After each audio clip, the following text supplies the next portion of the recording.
bringing it back to what we were just talking about in the environmental movement, and we talked about conservation, we talked about national parks. Now let's transition into what that means for the future, for how can we change mainstream environmentalism, right? Yes. Because mainstream environmentalism is only sustaining and perpetrating the climate crisis even further.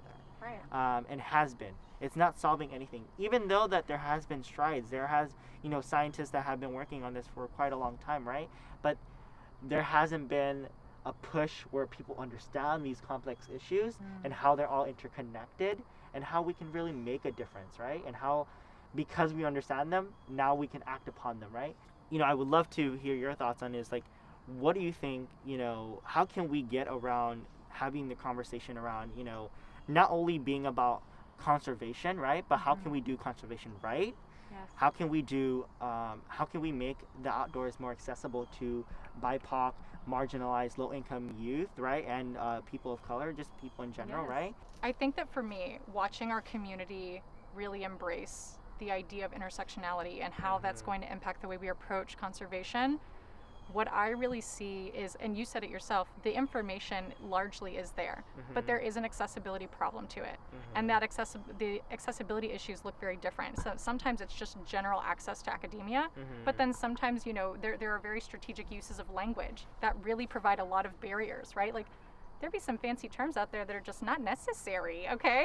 That people do not understand. Right? I'm like, what? What is that? Yes, and so people are gonna be like, what is anthropogenic, right? It's 100%. the effect on how humans have an effect on the environment, but the average American citizen is not going to understand that unless you're in college or you're doing that. Right? So no, 100%. I completely agree with you. I think that's such a good place to start, is really just as a community really trying to break down some of this understanding, decentralizing the education and the research around all of these topics. But then I think that on a secondary level, what I really hope our community can do as a collective, and really help all of our organizations come together to do so as a collective, is really provide youth and the next generation with their own form of agency to be able to take on the issues that they're most passionate about, because we need everybody tackling climate change from all different kinds of angles, which I think for me is why giving the next generation access to the things that we've had to learn the hard way is so important,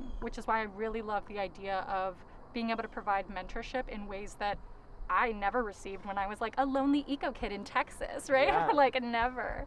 And we go back to the topic of accessibility, right? How certain communities, and when I'm talking about certain communities, BIPOC communities, Black, Indigenous, people of color, low income, marginalized, and I'm going to keep emphasizing that, because accessibility is so hard for these communities. They don't have access to certain things that affluent community members do, or even the privilege that certain communities have, right? Yeah. I don't want our communities to face any barriers. I want them to have access to these resources and these tools. And going off and ending on that note is also like the mentorship program that IE is bringing upon is going to be giving that access to people to learn about these complex issues, also support them in their projects and their solutions, right? And guide them towards making sure that they also have the resources to advocate on behalf of their communities and make a intersectional future, right?